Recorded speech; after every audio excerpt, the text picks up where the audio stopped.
When people ask me now why I lied, I always stumble over my answer. I want to say it was because I was scared, or because I didn't think it mattered, or because I thought I could control the truth. But the real answer is simpler: I lied because I was ashamed.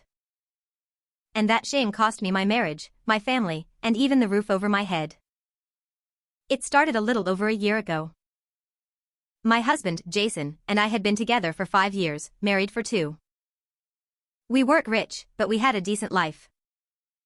He worked as a mechanic, long hours but steady, and I bounced between part-time jobs trying to figure out what I really wanted to do.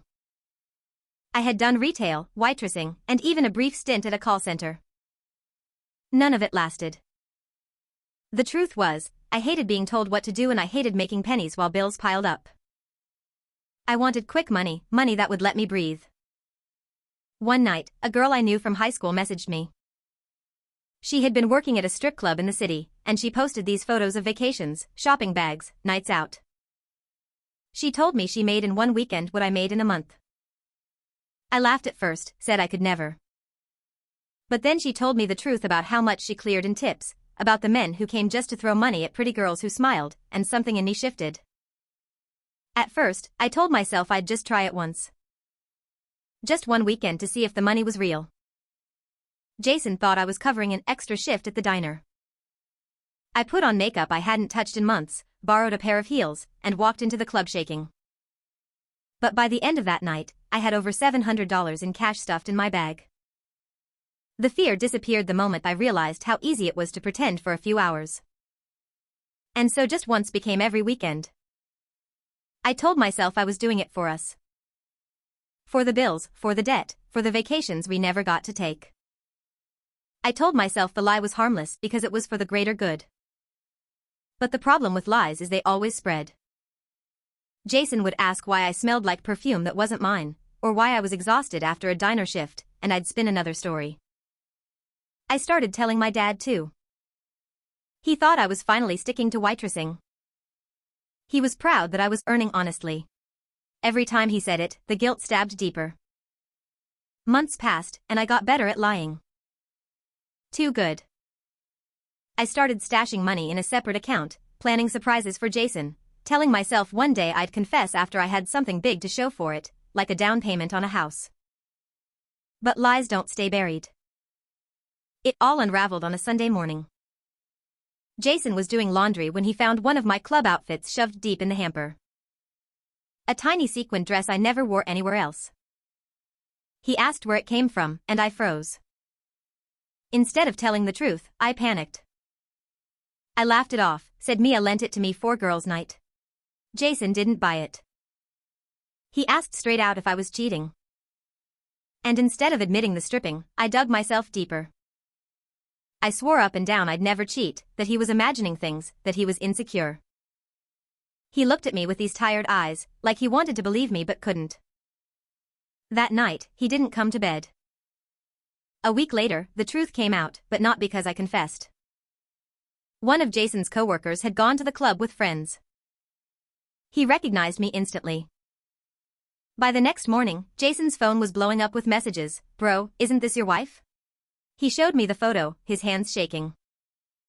It was me on stage, smiling, caught mid-dance under the neon lights. There was no way to lie my way out. Jason didn't yell. He didn't throw things. He just stared at me and asked, "How long?" When I whispered, "Almost a year," something inside him broke. He packed a bag, grabbed his keys, and said, "I can't even look at you right now." And then he walked out. I thought I could fix it, that if I explained, he'd understand. I tried calling, texting, writing long apologies. He ignored me. Then I went to my dad's house, thinking at least he'd give me comfort. But Jason had already told him. My dad met me at the door, arms crossed. He said, "You lied to me. To everyone. You let me believe you were working hard when you were out there," his voice cracked. He shook his head and said, "You're not welcome here right now." Then he closed the door. I stood there on the porch with my bag, realizing I had nowhere to go. The club girls offered me a couch, but it wasn't the same. It wasn't home. I scrolled through old pictures of Jason and me. Our wedding day, our trip to the lake, his smile when he surprised me with flowers for no reason. I had convinced myself I was stripping to help us, but really, I was stripping to help myself.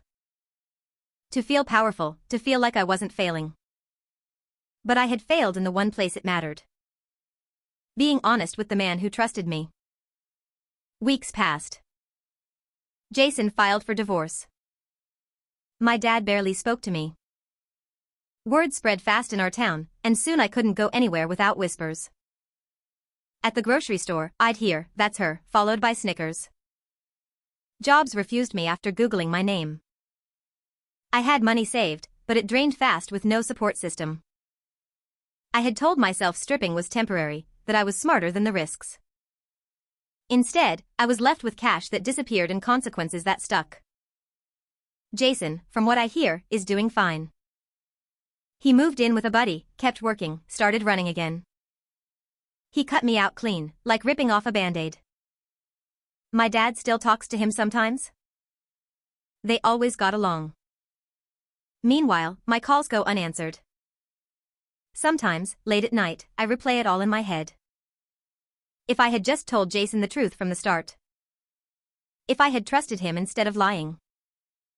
Maybe we could have figured it out together. Maybe he would have hated it, maybe he would have begged me to stop, but at least it wouldn't have been betrayal.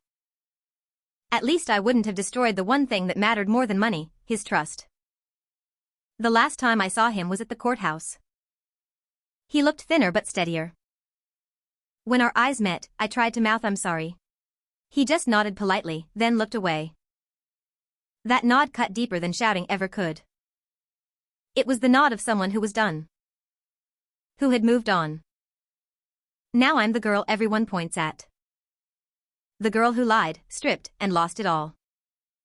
And Jason? He walked away with his dignity, his pride, and a future that doesn't include me. He didn't need revenge. The truth was enough to destroy me. And I'm the one who handed it to him.